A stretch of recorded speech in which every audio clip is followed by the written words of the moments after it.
नमस्कार, तुम्ही पाहता जनगर्जना न्यूज। तुम्ही घरात एकटे राहता? हा प्रश्न आजच्या काळात अनेक ज्येष्ठ नागरिकांसाठी अत्यंत महत्त्वाचा ठरत आहे। पेपरमधील या लेखात पुण्यातील एका 90 वर्षीय महिलेची घटना सांगितली आहे।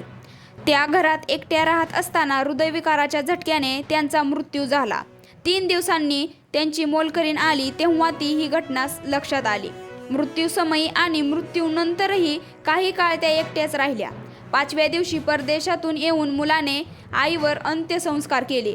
ही घटना अनेक प्रश्न उपस्थित करते। एखादी व्यक्ती घरात एकटी असताना तिची चौकशी करणारे, फोन करणारे किंवा आज दिसल्या नाहीत असे म्हणणारे कोणीच नसेल तर अशा परिस्थितीत काय होऊ शकते? पेपरमध्ये नमूद केल्याप्रमाणे अशाच प्रकरणाची घटना यापूर्वी पुण्यातील एका एकट्या वृद्ध महिलेबाबतही घडली होती। काही दिवसांनी दुर्गंधी येऊ लागल्यानंतर शेजाऱ्यांनी दरवाजा उघडला आणि या मृत्यूबाबत कळले। एकाकी जीवनाचा शेवट किती भयानक असू शकतो याचे वास्तव समोर येते। ज्येष्ठ नागरिक सामाजिकदृष्ट्या एकाकी होत असतील आणि त्यांच्या जवळ दैनंदिन विचारपूस करणारे, गरजेच्या वेळी धावून येणारे किंवा संकटाची त्वरित दखल घेणारे सामाजिक आधार नसेल तर आजारपण, अपघात किंवा इतर आपत्कालीन परिस्थितीत ते एखादे असुरक्षित असतात। म्हणूनच या लेखात मानसिक, भावनिक आरोग्य आणि संपर्क, आरोग्य, आहार आणि औषधे, शारीरिक हालचाल, आपत्कालीन तयारी, आर्थिक सुरक्षितता आणि तंत्रज्ञानाची मदत याबाबत काही महत्त्वाच्या सूचना देण्यात आल्या आहेत। मानसिक, भावनिक आरोग्य आणि संपर्क: दररोज कुटुंबातील सदस्य, मित्र किंवा शेजाऱ्यांशी संपर्क ठेवा। फोन, व्हिडिओ कॉल किंवा प्रत्यक्ष भेटींसारख्या माध्यमातून एकटेपणा कमी होतो आणि गरज पडल्यास मदतही लवकर मिळते। नियमित घराबाहेर पडा। ज्येष्ठ नागरिक मंडळे, भजनी गट किंवा सोसायटीतील उपक्रमांमध्ये सहभागी व्हा। परिसरातील ज्येष्ठांशी नियमित संवाद असू द्या। एखाद्या दिवशी संपर्क झाला नाही तर चौकशी करणारी माणसे जोडा। वाचन, बागकाम, संगीत, भजन, योग, ध्यान किंवा इतर छंद जोपासा आणि सक्रिय राहा। यामुळे मन प्रसन्न राहते आणि मानसिक ताण कमी होतो। नैराश्य, चिंता किंवा दीर्घकाळ एकटेपणा जाणवत असल्यास समुपदेशन किंवा मानसिक आरोग्य तज्ज्ञांची मदत घ्या।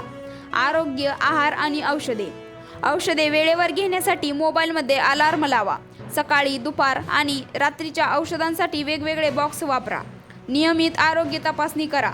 आपत्कालीन संपर्कासाठी रुग्णवाहिका 108, आपत्कालीन सेवा 112, जवळचे रुग्णालय, कौटुंबिक डॉक्टर आणि कुटुंबाचे क्रमांक मोबाईलमध्ये तसेच घरात सहज दिसेल असे लिहून ठेवा।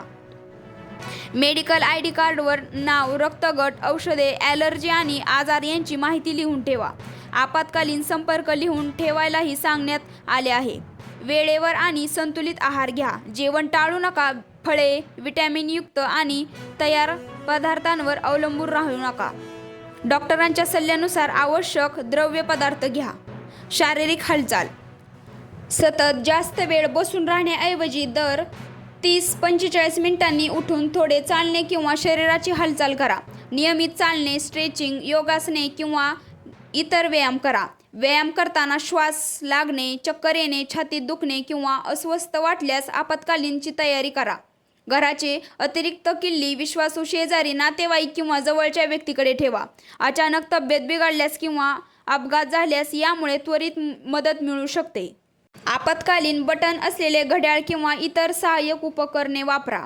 धडपडल्यास किंवा तब्येत बिघडली तर त्वरित मदत मिळवता येते।